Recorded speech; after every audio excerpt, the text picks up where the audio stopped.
اللهم صل على محمد وعلى آل محمد كما صليت على إبراهيم وعلى آل إبراهيم إنك حميد مجيد.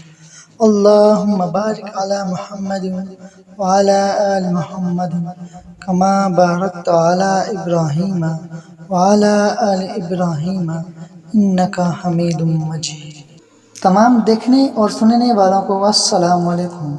ویڈیو کی طرف جانے سے پہلے آپ سے گزارش کرتے ہیں کہ اگر آپ نے ہمارے چینل کو سبسکرائب نہیں کیا برائے کرم اس کو سبسکرائب کر لیں اور ساتھ ہی گھنٹی والے بٹن کو دبائیں تاکہ ہماری ہر نیو ویڈیو کی نوٹیفیکیشن آپ کو بروقت اور آسانی سے مل سکے۔ ملک شام کا ایک یہودی عیس مکہ سے کچھ فاصلے پر رہتا تھا۔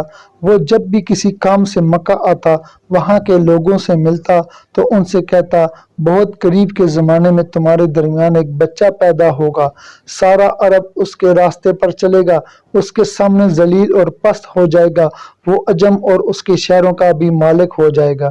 یہی اس کا زمانہ ہے۔ جو اس کی نبوت کے زمانے کو پائے گا، اس کی پیروی کرے گا، وہ اپنے مقصد میں کامیاب ہوگا۔ جس خیر اور بلائی کی وہ امید کرتا ہے وہ اس کو حاصل ہوگی، اور جو شخص اس کی نبوت کا زمانہ پائے گا مگر اس کی مخالفت کرے گا، وہ اپنے مقصد اور آرزوؤں میں ناکام ہوگا۔ مکہ معظمہ میں جو بھی بچہ پیدا ہوتا، وہ یہودی اس بچے کے بارے میں تحقیق کرتا اور کہتا، ابھی وہ بچہ پیدا نہیں ہوا۔ آخر جب نبی کریم صلی اللہ علیہ وسلم اس دنیا میں تشریف لائے تو عبد المطلب اپنے گھر سے نکل کر اس یہودی کے پاس پہنچے۔ اس کی عبادت گاہ کے دروازے پر پہنچ کر انہوں نے آواز دی۔ عیس نے پوچھا، کون ہے؟ انہوں نے اپنا نام بتایا۔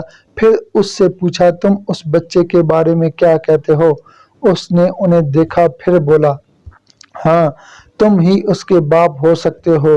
بے شک وہ بچہ پیدا ہو گیا ہے جس کے بارے میں میں نے تم لوگوں سے کہا تھا۔ وہ ستارہ آج طلوع ہو گیا ہے جو اس بچے کی پیدائش کی علامت ہے، اور اس کی علامت یہ ہے، اس وقت اس بچے کو درد ہو رہا ہے۔ یہ تکلیف اسے 3 دن رہے گی اور اس کے بعد یہ ٹھیک ہو جائے گا۔ راہب نے جو یہ کہا تھا کہ بچہ 3 دن تک تکلیف میں رہے گا، تو اس کی تفصیل یہ ہے کہ آپ نے 3 دن تک دودھ نہیں پیا تھا، اور یہودی نے جو یہ کہا تھا کہ ہاں آپ ہی اس کے باپ ہو سکتے ہیں، اس سے یہ مراد ہے کہ عربوں میں دادا کو بھی باپ کہہ دیا جاتا ہے۔ اور نبی کریم صلی اللہ علیہ وسلم نے ایک بار خود فرمایا تھا، میں عبد المطلب کا بیٹا ہوں۔ یہودی نے عبد المطلب سے یہ بھی کہا تھا، اس بارے میں اپنی زبان بند رکھیں، یعنی کسی کو کچھ نہ بتائیں، ورنہ لوگ اس بچے سے زبردست حسد کریں گے، اتنا حسد کریں گے کہ آج تک کسی نے نہیں کیا، اور اس کی اس قدر سخت مخالفت ہوگی کہ دنیا میں کسی اور کی اتنی مخالفت نہیں ہوئی۔ پوتے کے متعلق یہ باتیں سن کر عبد المطلب نے عیس سے پوچھا، اس بچے کی عمر کتنی ہوگی؟ یہودی نے اس سوال کے جواب میں کہا، اگر اس بچے کی عمر طبی ہوئی تو بھی 70 سال تک نہیں ہوگی، بلکہ اس سے پہلے ہی 61 یا 63 سال کی عمر میں وفات ہو جائے گی، اور اس کی امت کی اوسط عمر بھی اتنی ہی ہوگی۔ اس کی پیدائش کے وقت دنیا کے بت ٹوٹ کر گر جائیں گے۔ یہ ساری علامات اس یہودی نے گزشتہ انبیاء کی پیشین گوئیوں سے معلوم کی تھی، اور سب بالکل سچ ثابت ہوئیں۔ قریش کے کچھ لوگ عمرو بن نفیل اور عبداللہ بن عجیش وغیرہ ایک بت کے پاس جایا کرتے تھے۔ یہ اس رات بھی اس کے پاس گئے۔ جس رات آپ صلی اللہ علیہ وسلم کی پیدائش ہوئی، انہوں نے دیکھا وہ بت اوندے منہ گرا پڑا ہے۔ ان لوگوں کو یہ بات بری لگی، انہوں نے اس کو اٹھایا، سیدھا کر دیا، مگر وہ پھر گر گیا۔ انہوں نے پھر اس کو سیدھا کیا، وہ پھر الٹا ہو گیا۔ ان لوگوں کو بہت حیرت ہوئی، یہ بات بہت عجیب لگی۔ تب اس بت سے آواز نکلی، یہ ایک ایسے بچے کی پیدائش کی خبر ہے جس کے نور سے مشرق اور مغرب میں زمین کے تمام گوشے منور ہو گئے ہیں۔ بت سے نکلنے والی آواز نے انہیں اور زیادہ حیرت زدہ کر دیا۔ اس کے علاوہ ایک واقعہ یہ پیش آیا کہ ایران سے شہنشاہ کسریٰ نوشیروان کا محل ہلنے لگا اور اس میں شگاف پڑ گئے۔ نوشیروان کا یہ محل نہایت ہی مضبوط تھا، بڑے بڑے پتھروں اور چونے سے تعمیر کیا گیا تھا۔ اس واقعے سے پوری سلطنت میں دہشت پھیل گئی، شگاف پڑنے سے خوفناک آواز بھی نکلی تھی، محل کے 14 کنگرے ٹوٹ کر نیچے آ گرے تھے۔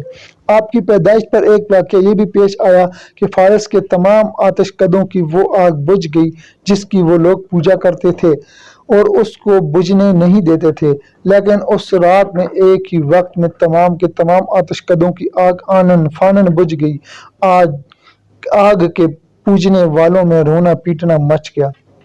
کسریٰ کو یہ تمام اطلاعات ملی تو اس نے ایک کاہن کو بلایا۔ اس نے اپنے محل میں شگاف پڑنے اور آتش کدوں کی آگ بجھنے کے واقعات سے اسے سنا کر پوچھا، آخر ایسا کیوں ہو رہا ہے؟ وہ کاہن خود تو جواب نہ دے سکا، تاہم اس نے کہا، ان سوالات کے جوابات میرا ماموں دے سکتا ہے، اس کا نام ستی ہے۔ نوشیروان نے کہا، ٹھیک ہے، تم جا کر ان سوالات کے جوابات لاؤ۔ وہ گیا، ستی سے ملا، اسے یہ واقعات سنائے۔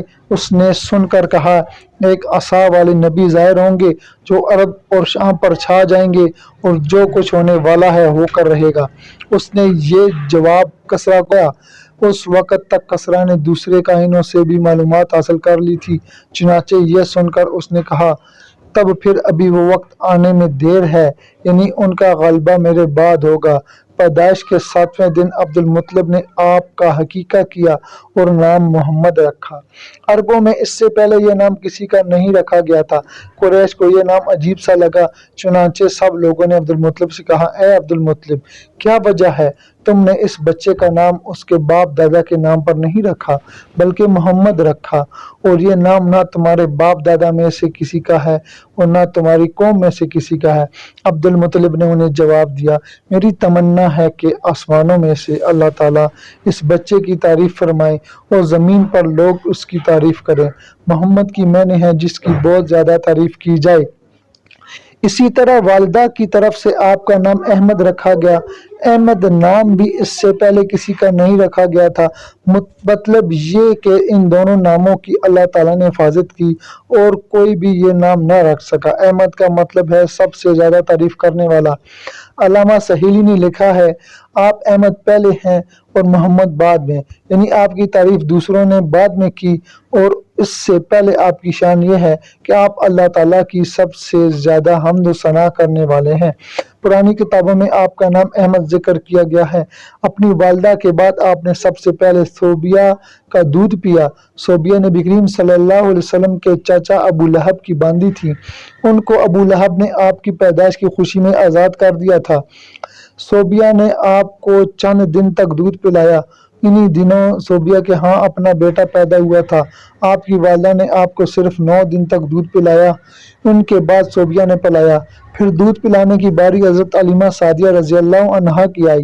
حضرت علیمہ سعدیہ رضی اللہ عنہا اپنی بستی سے روانہ ہوئیں، ان کے ساتھ ان کا دودھ پیتا بچہ اور شوہر بھی تھے۔ حضرت علیمہ سعدیہ رضی اللہ عنہا دوسری عورتوں کے بعد مکہ میں داخل ہوئیں۔ ان کے خچر بہت کمزور اور مریل تھا، ان کے ساتھ ان کی کمزور اور بوڑھی اونٹنی تھی، وہ بہت آہستہ چلتی تھی، ان کی وجہ سے علیمہ رضی اللہ عنہا قافلے سے بہت پیچھے رہ جاتی تھی۔